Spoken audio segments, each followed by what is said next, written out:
Quais são as vantagens, tanto para quem faz, né, vamos pôr o cliente ou o coach, quanto para quem aplica o método? Seja de uma forma mais estruturada, que eu costumo dizer, né, por meio do relatório, propriamente dito, pelo software, ou pelo simples fato de compreender essa parte da dinâmica do comportamento, ou características de certos comportamentos, de certos perfis, melhor dizendo. Quais são as vantagens, assim, de um lado e do outro? No sentido amplo. A gente vai falando no ambiente profissional, existem algumas diferenças de aplicação, mas vamos generalizar, assim, ambiente profissional. Se eu estou num ambiente profissional e eu preciso me relacionar com pessoas que são de departamentos diferentes, que são líderes, outros que não são, outros que são subordinados, a gente tem essa diferença dentro das organizações e tem a diferença de perfil comportamental. Então, se eu consigo identificar esses perfis, eu consigo me relacionar muito melhor com essas pessoas. Eu posso auxiliar essas pessoas, inclusive, a transmitirem as informações que elas precisam transmitir e que em determinado momento elas podem ter dificuldade. Por exemplo, numa reunião, estimulando as pessoas que têm um pouco mais de dificuldade a falar, permitindo que elas tenham um espaço um pouco mais acolhedor, um pouco mais compreensivo, fortalecendo essas pessoas para que elas se manifestem, coloquem suas ideias, suas objeções, suas necessidades. E isso eu posso extrapolar e levar esse comportamento para dentro de casa, para o relacionamento familiar. Então, enquanto pai, mãe, irmãos, eu posso compreender como o outro funciona, me relacionar melhor com ele, isso vai gerar muito menos atrito, isso vai gerar um ambiente muito mais acolhedor, um ambiente muito mais tranquilo, que propicia o desenvolvimento das pessoas com menos cobrança, com menos exigência. Eu deixo de exigir e passo a estimular. São dois mundos diferentes. Então, eu vou contar aqui uma situação que uma coach me falou, sem revelar nomes, evidentemente, né, por uma questão ética, mas a situação ela é emblemática e com certeza algumas pessoas vão se identificar. Eu sei que você tem cliente até internacional, que eu estou sabendo. Tem. Não, mas vamos lá. Tem, brasileiros pelo mundo. Então, essa coach, depois de receber a devolutiva, ela ficou meio paralisada e disse, agora eu consigo entender. Porque eu, nos churrascos de família, nós estamos aqui no Sul, né? Então aqui churrasco é todo final de semana, é uma beleza, a galera se reúne. E agora eu consigo entender, porque nos churrascos de final de semana, tudo que eu queria era ficar quietinha no meu quarto, lendo um livro, enquanto todo mundo queria ficar dançando seu pagode, conversando, interagindo. Porque esse é o meu funcionamento. Eu não tenho nenhum problema. Não tinha problema algum com aquela pessoa, ela simplesmente tem um perfil diferente, ela é uma pessoa introspectiva. E imagina quantos anos de sofrimento, uma mulher de 30 e poucos anos, quantos anos de sofrimento, de cobrança, né, sobre aquela pessoa que tem um perfil comportamental diferente. E o quanto ela pode lidar a partir de hoje, de uma maneira diferente, com o filho pequeno que ela tem, com o marido dela, compreendendo que as pessoas são diferentes. Então, esse é o maior benefício para quem recebe. Para quem aplica, né, maior empatia, maior tranquilidade para lidar com essas pessoas. Dentro do processo de coaching, a gente consegue estabelecer rapport de uma forma mais rápida. Para quem não sabe o que é rapport, é aquela conexão, né? De eu conseguir espelhar o outro, de eu conseguir compreender o outro, me comunicar de uma forma mais efetiva. Então, eu consigo estabelecer essa conexão de uma forma mais rápida. Eu consigo compreender quais são os medos que essa pessoa talvez tenha quando olha para si mesma. Algumas das crenças, embora não seja uma ferramenta de crenças, existem tendências de crenças comuns a cada perfil, alguns medos comuns a cada perfil, assim como motivadores comuns a cada perfil. É claro que nós somos seres únicos, existe uma combinação de todos os perfis dentro de cada um de nós.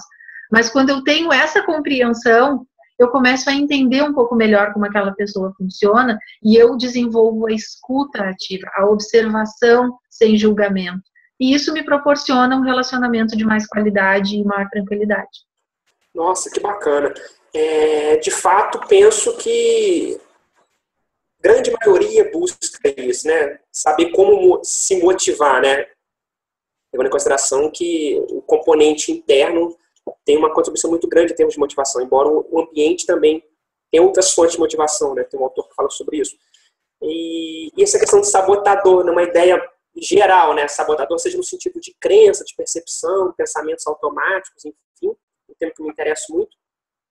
Quanto no sentido de, a gente pensando aí no exemplo que você comentou, embora talvez possa ser um pouco duro falar assim, mas às vezes a pessoa está inserida num determinado ambiente, em função dela ter um perfil diferente do grupo, acaba sendo aquele meio de uma certa forma, né, vamos pôr em situações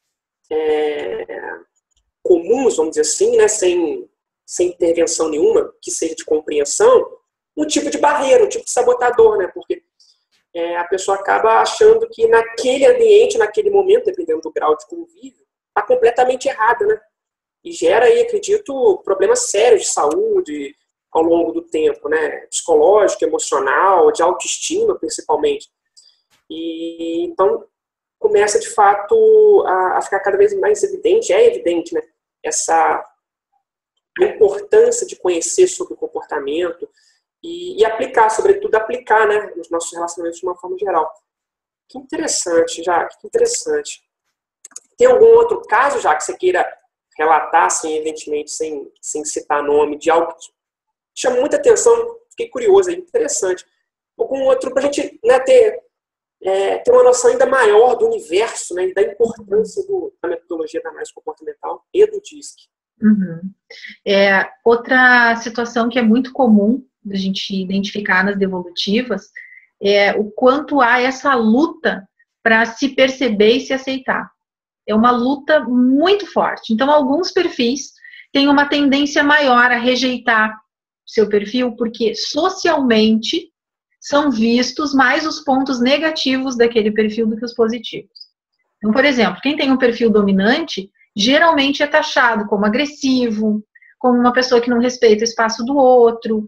Então, tem algumas pessoas que, quando elas olham o perfil dela, quando elas recebem aquela identificação, elas têm até uma certa dificuldade para admitir.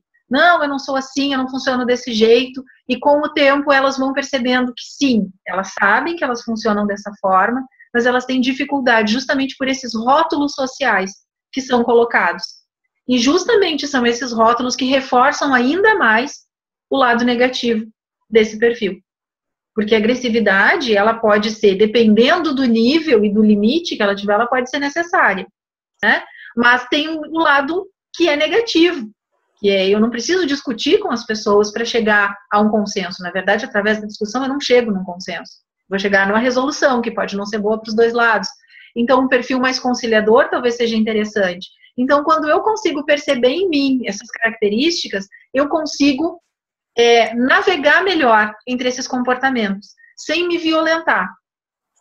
Eu posso saber que eu posso ser um pouco mais agressiva num determinado momento, que é necessário, ser uma pessoa mais incisiva, mais firme numa negociação, ou eu posso ter um pouco mais do perfil da estabilidade, ser mais conciliador, ser mais tranquilo, mais persistente, ou então puxar lá o meu analista, né, que é o perfil que vai me trazer assim, uma habilidade maior de olhar o detalhe, de observar situações que são mais complexas, que vai me dar aquela paciência para olhar aquilo ali com profundidade, ou então eu entender que em determinados momentos eu preciso manifestar sim o meu influenciador, o meu comunicador. Se eu vou dar uma palestra, se eu vou falar para mais pessoas, eu preciso então utilizar dessa habilidade.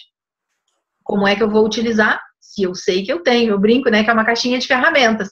Eu preciso saber quais são as ferramentas que eu tenho ali para que eu possa utilizar no momento certo, no momento adequado. Seria quase que eu olhar aí uma determinada situação por meio de 4 pontos de vista diferentes, né? Eu migrar ali fazer transição de perfis ali, né? Olhar aquela questão pela ótica de um determinado perfil e assim por diante, né? De modo a compreender melhor aquela situação, ou aquele universo ali. Você sabe que foi no seu curso que eu descobri, né? Que eu sou analista, né? O meu perfil de forma mais detalhada. E, de fato, aí fica um testemunho aqui, né? Me senti muito mais confortável. É interessante mesmo, porque você começa a compreender coisas que aconteceram ou que acontecem, coisas do qual, às vezes, você até mesmo distanciou do seu interesse por alguma pressão do meio, né? E você vê realmente, né? Fica muito evidente essa relação entre identidade, né, talento, influência do meio e essa relação, né, né, hora ganha, hora perde, né? Como é que eu lido com isso, com a pressão, como é que eu lido comigo em termos de talento, ou aspectos que eu preciso melhorar.